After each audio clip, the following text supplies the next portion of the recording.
Dear student, नमस्कार। आशा करता हूँ कि आप अपने घर पर अच्छी तरह से पढ़ाई कर रहे होंगे। आपका और आपके परिवार का स्वास्थ्य अच्छा बना रहे। भगवान से मैं प्रार्थना करता हूँ कि आप और आपका परिवार स्वस्थ रहे, दिनों दिन प्रगति करता रहे। इसी शुभकामना के साथ मैं आज आपका नया लेसन शुरू करता हूँ, जिसका नाम है इंटरनेशनल ऑर्गेनाइजेशन, मतलब अंतर्राष्ट्रीय संगठन। ये अंतर्राष्ट्रीय संगठन क्या होते हैं, क्यों बनाए जाते हैं, कौन कौन से अंतर्राष्ट्रीय संगठन हैं, इसके बारे में आज हम चर्चा करेंगे। तो सबसे पहले हमारा क्वेश्चन है कि हमें इंटरनेशनल ऑर्गेनाइजेशन की आवश्यकता क्यों होती है। ये जो अंतर्राष्ट्रीय संगठन है उनकी हमें ज़रूरत क्यों है। तो why do we need international organisation, इसी के बारे में सबसे पहले हम चर्चा कर लेते हैं कि हमें अंतर्राष्ट्रीय संगठनों की आवश्यकता क्यों होती है। जैसा कि आपको पता है कि विश्व के अंदर बहुत ज़्यादा संकट पैदा होते हैं, बहुत ज़्यादा तनाव पैदा होते हैं, बहुत ज़्यादा संघर्ष होते रहते हैं देशों के बीच में। तो ये अंतर्राष्ट्रीय जो संगठन होते हैं ये उन देशों के बीच में शांति स्थापित करने का काम करते हैं। इसी तरह से इन विश्व के अंदर शांति स्थापित करने के लिए, विश्व के अंदर देशों की सुरक्षा प्रदान करने के लिए कुछ अंतर्राष्ट्रीय संगठनों की हमें ज़रूरत होती है। इसी तरह से कुछ अंतर्राष्ट्रीय संगठन हैं, जैसे हम आपको इसमें बता रहे हैं। तो there are 6 principal organ of the UN. जैसा कि हम जानते हैं कि जो यूएन होता है उसके 6 मुख्य ऑर्गन्स होते हैं, अंग होते हैं, जिसमें general assembly, security council, international court of justice, economic and social council, trusteeship council and secretariat. इनके अलावा beside several of the UN specified agencies भी होती है, इंक्लूड WHO, IMF, जैसे वर्ल्ड हेल्थ ऑर्गेनाइजेशन है, या फिर इंटरनेशनल मॉनेटरी फंड है। अब ये क्वेश्चन उठता है कि इतने ज़्यादा ऑर्गेनाइजेशन, इंटरनेशनल ऑर्गेनाइजेशन होने के कारण भी ये शांति स्थापित क्यों नहीं कर पा रहे हैं। तो हमें ऐसी क्यों ज़रूरत है कि हमें और भी ज़्यादा इंटरनेशनल ऑर्गेनाइजेशन की ज़रूरत पड़ती है। तो इसका रीज़न क्या है, why do we need international organisation. उसके बहुत से कारण हैं, बहुत से रीज़न हैं जिसके कारण से हमें इंटरनेशनल ऑर्गेनाइजेशन की ज़रूरत होती है। इंटरनेशनल ऑर्गेनाइजेशन हमने आपको बताए कि कौन कौन से इंटरनेशनल ऑर्गेनाइजेशन है, जैसे UNO है, या उसकी बहुत सी विशेष संस्थाएं, एजेंसीज होती है, जिसमें WHO है, IMF हो, और IMF है, और इसके UN सेक्रेटरी, UNO के जो और भी मुख्य ऑर्गन्स होते हैं, जैसे ये जनरल असेंबली है, सिक्योरिटी काउंसिल है, इंटरनेशनल कोर्ट ऑफ जस्टिस है, इकोनॉमिक एंड सोशल काउंसिल है, ट्रस्टीशिप काउंसिल्स है, एंड सेक्रेटरीट है, और इंटरनेशनल कोर्ट ऑफ जस्टिस है। ये कुछ ऐसे अंतर्राष्ट्रीय संगठन हैं जो विश्व के अंदर शांति और सुरक्षा बनाए रखने का काम करते हैं। तो फिर भी इसके अलावा ये क्यों बनाए गए, उसका मेन रीजन क्या है। तो पहला रीजन है ये इंटरनेशनल ऑर्गेनाइजेशंस को सेटअप करने का, कि building A durable structure of peace and security, पूरे विश्व के अंदर शांति और सुरक्षा को बनाए रखना, कि किस तरह से हम विश्व के अंदर शांति और सुरक्षा बनाए रख सकते हैं। इन कारण से सुरक्षा और शांति बनाए रखने के लिए विश्व के अंदर हमें इंटरनेशनल ऑर्गेनाइजेशन की जरूरत पड़ती है। दूसरा, resolving social, economic and human problems. हमारे देश के अंदर बहुत सी ऐसी प्रॉब्लम, हमारे देश के अंदर ही क्या, विश्व के अंदर बहुत सी ऐसी प्रॉब्लम्स है, हेल्थ से संबंधित है, पॉवर्टी से संबंधित है, इलिटरेसी से संबंधित है। बहुत सी ऐसी डिजीज होती है जिसके अंदर एक देश उस पर काबू नहीं कर पाया, कंट्रोल नहीं कर पाता। तो विश्व स्तर पर आपस में कोऑपरेट करने के कारण बहुत सी ऐसी सामाजिक समस्याएं, जैसे एनवायरनमेंट से रिलेटेड प्रॉब्लम्स है, उनको दूर करने के लिए बहुत ज़्यादा देशों का सम्मेलन होते हैं। और उन प्रॉब्लम को दूर करने के लिए, चाहे वो सामाजिक प्रॉब्लम है, इकोनॉमिक है, या फिर ह्यूमन प्रॉब्लम्स है, उनको दूर करने के लिए हमें इंटरनेशनल ऑर्गेनाइजेशन की जरूरत पड़ती है। तीसरा reason, ways in which the international cooperation could be ensured. ये इंटरनेशनल ऑर्गेनाइजेशन इसलिए बनाए जाते हैं, ये सुनिश्चित करने के लिए कि अंतर्राष्ट्रीय सहयोग को सुनिश्चित किया जाता है कि देश आपस में मिलकर सहयोग करें। सभी के सभी वर्ल्ड के अंदर जो देश है वो आप एक संगठन बनाए, जिससे अंतर्राष्ट्रीय स्तर पर जो मामले होते हैं उनको आसानी से सॉल्व किया जा सके। एक चौथा जो रीजन है, exercising control over the arbitrary action of USA and it's allies. अब आपको पता है कि वर्ल्ड के अंदर एक ही सुपर पावर यूएसए है और उसके जो एलाइज है वो मनमानी करते हैं पूरे विश्व के ऊपर। तो उसके नियंत्रण को रोकने के लिए, उसकी मनमानी को रोकने के लिए हमें इंटरनेशनल ऑर्गेनाइजेशन की जरूरत होती है। आज इसी इंटरनेशनल ऑर्गेनाइजेशन के अंदर हम आपको बताएंगे, आपका जो हमारा टॉपिक है वो है यूएनओ, यूनाइटेड नेशन ऑर्गेनाइजेशन। तो यूनाइटेड नेशन ऑर्गेनाइजेशन को पढ़ाने से पहले सबसे पहले मैं बताना चाहता हूं इसके अंदर कि ये किस तरह अस्तित्व में आया। तो आपको पता है कि यूएनओ से बनने से पहले लीग ऑफ नेशन था। लीग ऑफ नेशन जो अंतर्राष्ट्रीय मुद्दे थे, सुरक्षा और शांति को स्थापित नहीं कर पाया, वो अपने उद्देश्य में सफल नहीं हो पाया। कौन सा? League of nation. तो इस कारण से वो अंतर्राष्ट्रीय स्तर पर शांति और सहयोग स्थापित नहीं कर पाया। और मेन रीजन है लीग ऑफ नेशन जो सेकंड वर्ल्ड वॉर हुआ था उसको नहीं रोक पाया। जो 1939 से 1945 के अंदर जो सेकंड वर्ल्ड वॉर हुआ था, लीग ऑफ नेशन उसको नहीं रोक पाया। इस कारण से लीग ऑफ नेशन का जो उत्तराधिकारी बना वो बना यूनाइटेड नेशन ऑर्गेनाइजेशन, संयुक्त राष्ट्र संघ बना। इसकी जो स्थापना है वो 24 अक्टूबर 1945 को हुई। अब इस यूएनओ के बारे में ही एक इंटरनेशनल ऑर्गेनाइजेशन है, क्यों बनाया गया उसके बारे में आप बताएंगे, इसके बारे में, इसके कितने ऑर्गन्स होते हैं और जो ऑर्गन्स होते हैं उनके क्या क्या कार्य होते हैं।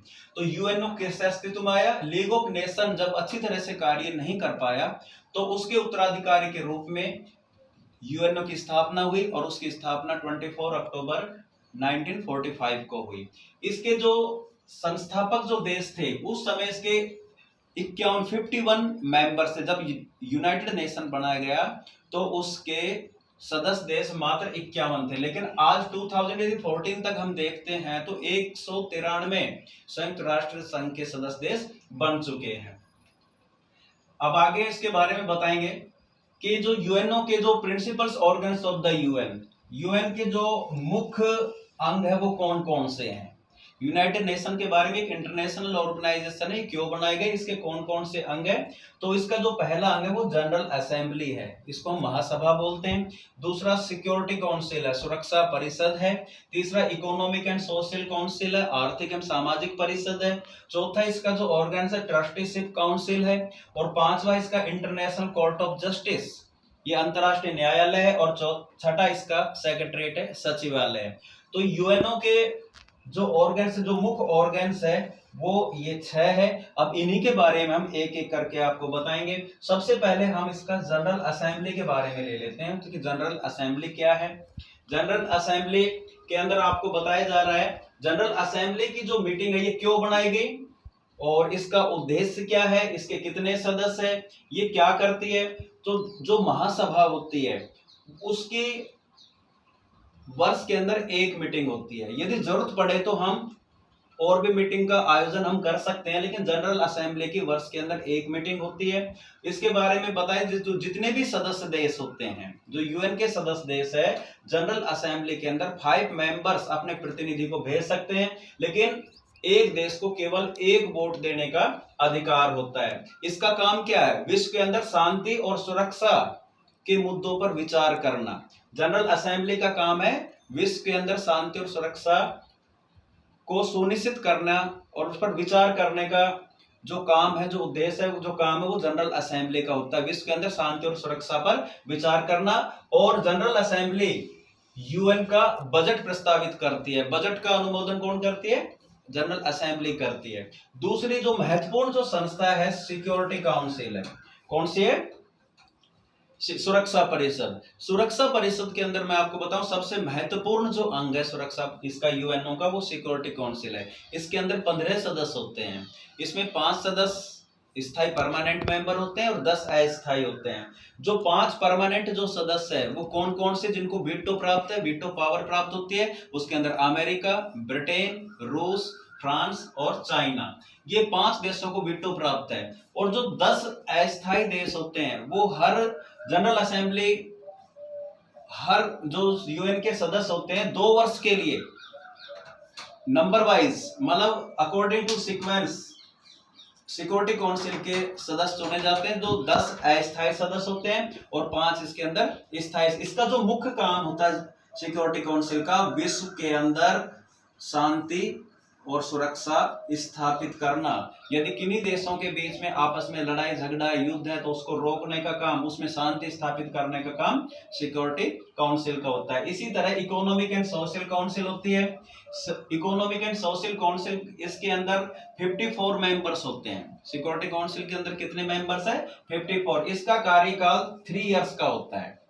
इसके मेंबर्स का जो कार्यकाल है 3 इयर्स का होता है। 1/3 मेंबर्स हर 3 वर्ष के बाद इसमें चुने जाते हैं। और इस तरह से 50, इनका काम क्या होता है? विश्व के अंदर सामाजिक, सांस्कृतिक और आर्थिक मुद्दों पर विचार करना और सम्मेलनों का आयोजन करना, ये इकोनॉमिक एंड सोशल काउंसिल का काम है। एक होती है ट्रस्टीशिप काउंसिल।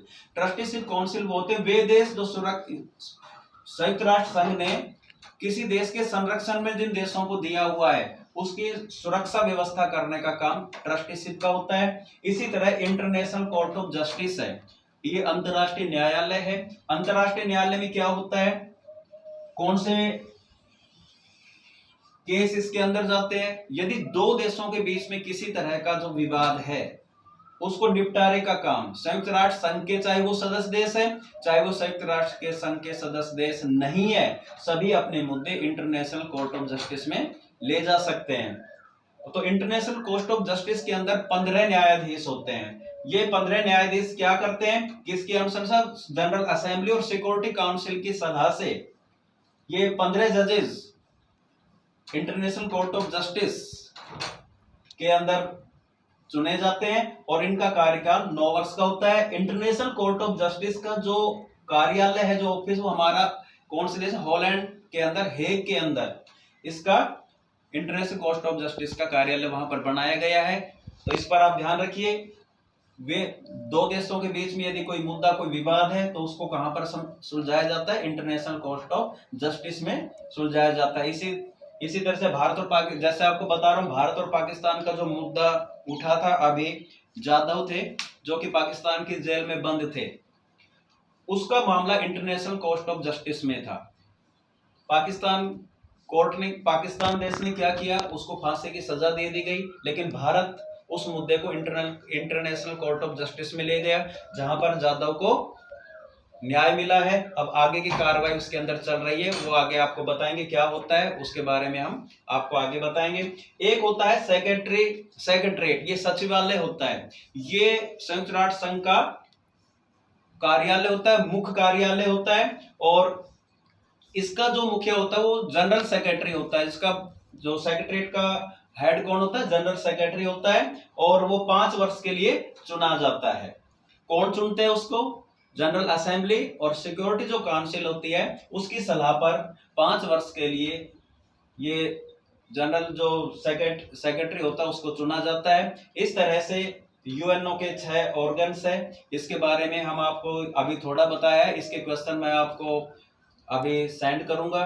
उस सभी के बारे में आपको अच्छी तरह से फेयर नोटबुक में आपने उसको अच्छी तरह से करना है। और अभी बता देता हूं इसके बारे में कि जो जनरल यूएनओ का जो महासचिव है वो कौन है इस समय? उस समय जो यूएनओ का महासचिव है वो एंटोनियो गुटेरेस है, जो कि कहाँ के हैं? पुर्तगाल के हैं। वो उसका कार्यकाल 5 वर्ष का है। जब उसके 5 वर्ष पूरा हो जाएंगे तो इसको दोबारा से महासचिव को चुना जाएगा। इस तरह से मैं आपको ये सारे यूएनओ के बारे में बताया है और इससे रिलेटेड क्वेश्चन मैं आज आपको सेंड कर रहा हूँ। सभी बच्चे उसको अपने फेयर नोटबुक में करेंगे। Thank you.